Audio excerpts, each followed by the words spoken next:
The arrest of Venezuela's President Nicolas Maduro has sent shockwaves far beyond Latin America. On the surface, it appears to be a decisive American operation targeting a collapsing authoritarian state in South America. But intentionally or not, the message it sends travels much farther, all the way to Tehran. For Iran's leadership, the capture of one of its closest allies is not just a diplomatic setback, it is a warning shot. Venezuela under Maduro was never just another friendly government for Iran. It was a strategic outpost.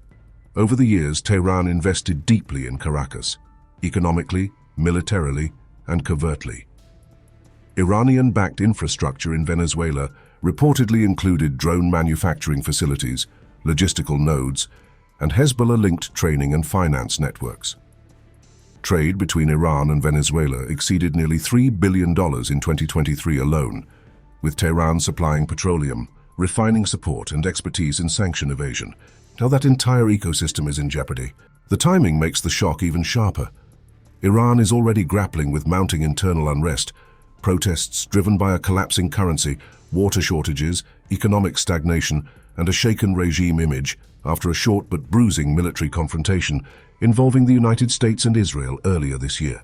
Security forces have tightened their grip, but unrest has not faded. In that volatile atmosphere, the image of a long-standing ally being removed by US force resonates deeply. President Donald Trump has not softened the signal. In recent days, he has publicly warned Iran that if protesters are violently suppressed, the United States would come to their rescue, adding bluntly that America is locked and loaded. These statements followed his meeting with Israeli Prime Minister Benjamin Netanyahu, where Trump reiterated that continued Iranian nuclear or missile escalation would be met with overwhelming force. Crucially, Trump himself drew comparisons between the Maduro operation and past US actions, including the killing of IRGC Quds Force commander Qasem Soleimani and the elimination of ISIS leader Abu Bakr al-Baghdadi. In one briefing, he grouped these missions together as examples of American military decisiveness. The framing matters. Even if Venezuela was the immediate target, Iran's leadership understands precedent. Soleimani's assassination shattered a long-held assumption in Tehran that senior figures and allied regimes were immune from direct US action. The Maduro operation reinforces that lesson.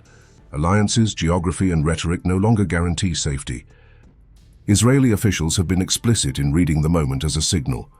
Senior political figures stated openly that Tehran should pay close attention to what unfolded in Caracas. Israel's Diaspora Affairs Minister described the operation as a blow to what he called the global axis of evil, arguing that Maduro's Venezuela functioned less as a state and more as a criminal hub, benefiting Iran and Hezbollah. Iran's response suggests the message landed. Within hours, Tehran's foreign ministry condemned the operation as a violation of Venezuelan sovereignty and urged international bodies to intervene. Supreme Leader Ali Khamenei broke a brief silence on social media, denouncing US deception, warning against psychological warfare, and urging resistance against external pressure. The tone was defiant but also defensive.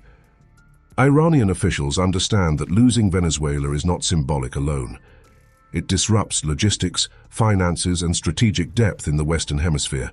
Hezbollah, already under pressure in the Middle East, used Venezuela as part of its illicit funding and transit network. With Maduro removed, those channels face scrutiny, disruption, or collapse.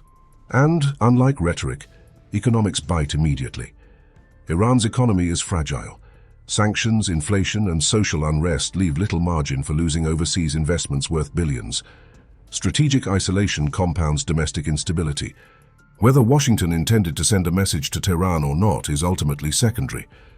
In geopolitics, perception often outweighs intent. For Iran's rulers, the lesson is uncomfortable but clear. Allies can fall, distance does not guarantee safety, and American restraint should not be assumed.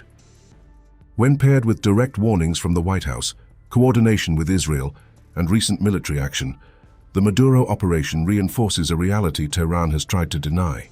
The United States is willing to act decisively against regimes it views as threats. And for Iran's leadership, watching an ally taken down while protests simmer at home, that reality is impossible to ignore.